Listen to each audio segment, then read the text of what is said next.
발표에 앞서 먼저 불의 사고로 유명을 달리하신 고인들의 명복을 빌고 유족분들께 깊은 애도와 위로의 말씀을 드립니다. 또한 아직도 병원에서 치료 중인 부상자분들의 빠른 회복을 기원합니다. 지금부터 화성 아리셀 공장 화재 사고에 대한 수사 결과를 발표하겠습니다. 먼저 사고 개요 및 수사 경과입니다. 지난 6월 24일 10시 30분경 화성시 서신면 소재 리튬 전지 제조업체인 주식회사 아리셀 사업장 3동 2층에서 리튬 전지 폭발로 인한 화재가 발생하여 23명이 사망하고 9명이 부상을 입은 사고가 발생했습니다.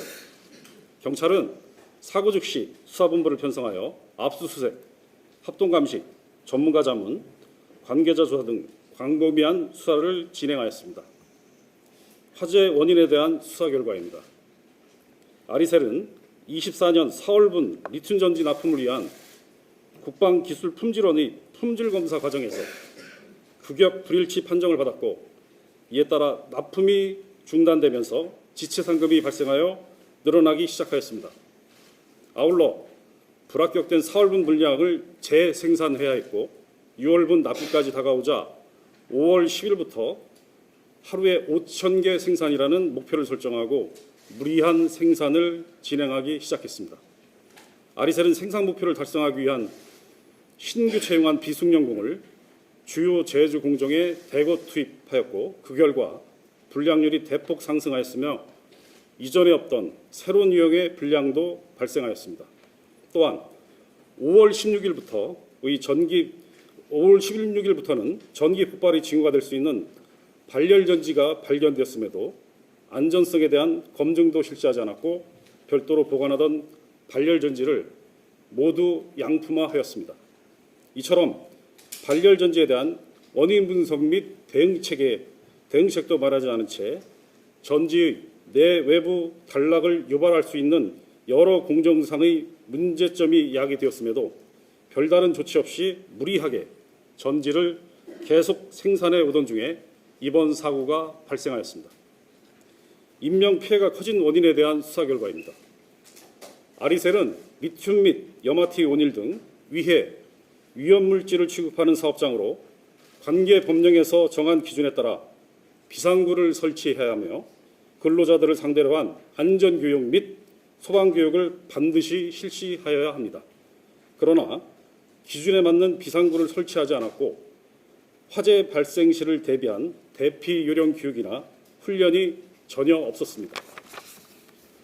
이와 같이 근로자들을 상대로 한 비상구와 비상 대피에 대한 정보 제공이 없는 등 총체적인 부실 때문에 6월 24일 10시 30분 3초경에 최초 폭발 이후 대피를 위한 37초의 시간이 있었음에도 대다수의 근로자들은 출입구의 반대편에 고립된 채 사망하였습니다. 업무 방해에 대한 수사사항입니다. 군용정지 납품 과정에서 검사 시료를 바꿔치기 하는 등 수법으로 국방기술품질원의 품질검사를 통과한 업무 방해 혐의가 추가로 확인되어 수사 중에 있습니다. 국방기술품질원에 대한 업무 방해는 21년 최초 군납 때부터 시작되었으며 운영총괄 본부장 A씨 지시로 장기간 다수의 회사 공모자들이 공모하여 이루어진 조직적인 범행으로 확인되었습니다. 향후 수사 계획입니다. 수사본부는 업무상 과실치사상과 업무방해 혐의로 총 18명을 입건하였고, 이 중 책임이 중하다고 판단된 운영총괄본부장 A와 안전보건관리 담당자 B를 대상으로 구속영장을 신청하였습니다. 업무방해 혐의에 대해서도 계속해 엄정히 수사하고 다시는 이러한 비극이 재발하지 않도록 수사를 통해 확인된 제도 및 관행상의 문제점들에 대해서는 관계기관에 통보할 예정입니다. 감사합니다. 그날 당일 화재가 발생한 장소고요. 이 장소에서 어떤 작업이 이루어졌는지 설명드리겠습니다.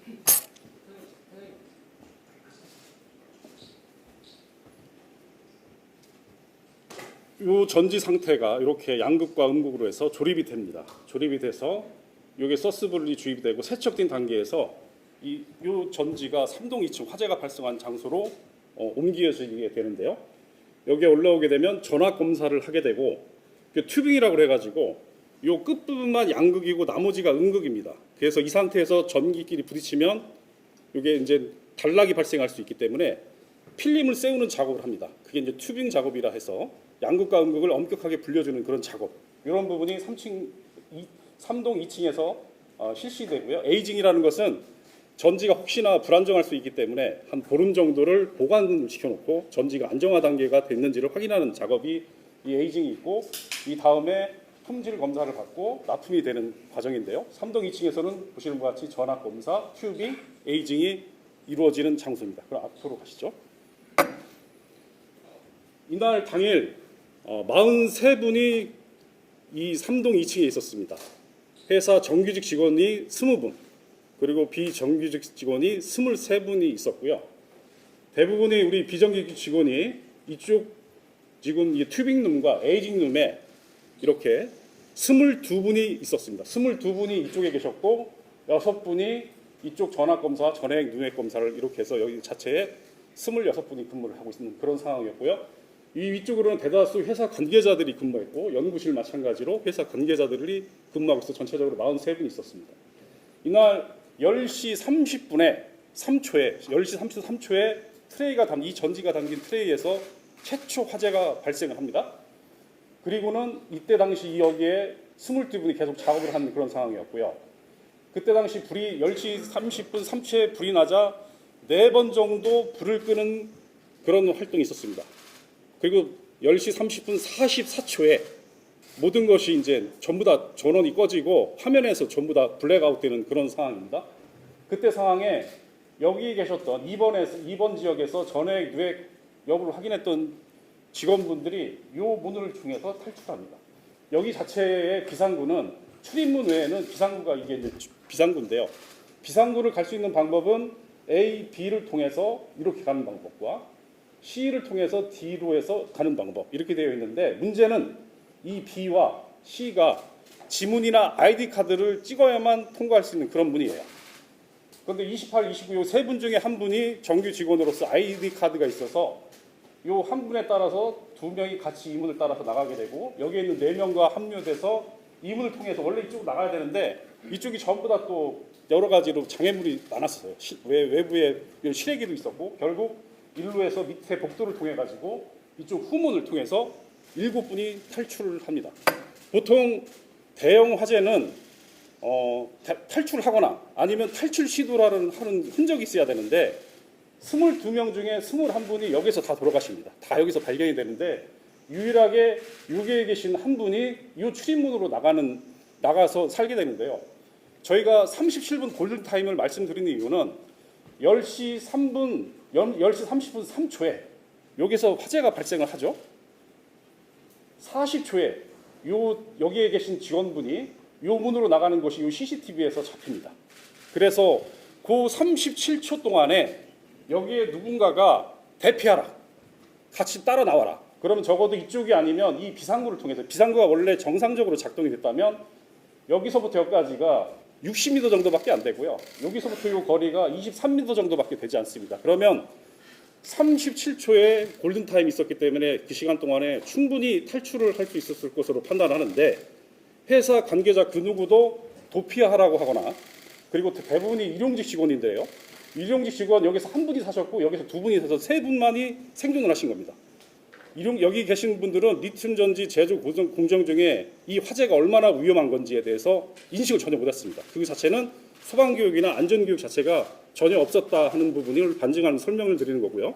대부분 아까 말씀드린 것처럼 이렇게 피신할 때는 피신하면서 뭐 쓰러지거나 이런 흔적이 있어야 되는데 이 한쪽에 다 고립되어서 안타깝게 돌아가셨다. 그래서 충분하게 한 37초 타임 동안에 누군가가 탈출하라는 안내만 제대로 했었어도 상당수의 그런 희생자를 구하지 않았을까, 이런 부분에서 굉장히 안타깝다는 말씀을 드리고요. 해서 23분이 돌아가셨는데 20분이 비정규직 직원이시고 3분이 정규직 직원입니다. 그리고 최초 화면에 나오는 4분에 대해서 상당히 궁금들을 많이 하셨는데 화재를 끄던 두 분 중에 한 분은 돌아가셨고 세 분은 다행히 탈출을 했습니다. 네, 그럼 다음 화면 보시죠.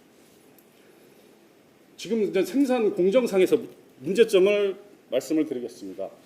이 위에 보시는 이 대부분 공정이 이 리튬 전지를 제조하는 동종업체는 전부 다 기계화 되어 있습니다. 자동화되어 있습니다. 그런데 이 아리셀은 수동이나 반자동으로 이 작업이 이루어지고 화물 여 위에 빨갛게 표시한 이 부분은 숙련공을 투입을 해서 작업을 해야 되는데 일용직 직원들을 바로 잠시 설명만 해주고 위험한 작업에 이런 작업에 투입을 하는데요. 국가에서 감정 결과 이 메쉬 절단 부분에 서슬이라고 그래가지고 아마 보도자료에는 버라고 되어 있을 겁니다. 서슬이라는 것이 이렇게 얇게 잘랐을 때 나오는 약간 뾰족한 그런 부분인데 이 메쉬 절단을 폭을 여기에서는 작두로 잘라요. 아리셀은 작두로 자르다 보니까 아무래도 사람 손으로 자르다 보니까 이렇게 뾰족한 부분이 나올 수가 있게 되고 이것이 결국 양극과 음극과 분리막을 김밥 말듯이 말아서 이 젤리룰로 해가지고 이거를 캔에다 넣어가지고 전해액을 주입을 해서 전지로 쓰는 건데 이 여기에서 나온 메쉬 절단 부분에서 버라는 그런 서슬이 국가수에서도 발견이 됐고요. 이 젤리를 이 자체가 원래는 기계화로 돼야 되는데 반자동으로 하고 있거든요. 여기에서도 이물질이 확인되었습니다. 결국 이런 부분이 내부와 외부 단락이 한 원인이 되고 이것이 발열이 되었고 이런 것 때문에 폭발을 하지 않았을까. 이것은 산업안전공단도 같은 그런 결과입니다. 이 발열 부분은 어디서 발생을 하냐면 이 전해액 주입부터 해서 발생을 하는데요. 6월 24일 이전인 6월 22일 날 발생한 사고도 이 전해액을 주입하고 밀봉하려고 했던 그 순간에 그때 뜨거워져 가지고 폭발을 했던 상황입니다. 근데 문제는 저희가 이번에 조사를 해보니까 이 시팅 작업이라든가 레이저 용접 이런 부분이 그 캔을 전액이 누출되지 않도록 외부 단락이 없도록 밀봉을 하는 그런 작업인데요. 이런 시팅 작업이나 레이저 용접이 망치로 두드리거나 아니면 비숙련공이 작업을 통해서 이런 불량품이 대량 나왔는데도 불구하고 납기를 맞춘다는 이유로 이런 부분을 재용접하면서 양산화시켰다. 이런 부분이 많이 지금 현재 그런 부분이 양산화되면서 이런 안전성에 대한 상당히 문제가 발생하지 않았을까 이렇게 지금 생각을 하고 있습니다. 네, 그러면 또 추가 궁금해하시는 부분은 차후에 또 질문을 주시면 답변을 드리도록 하겠습니다.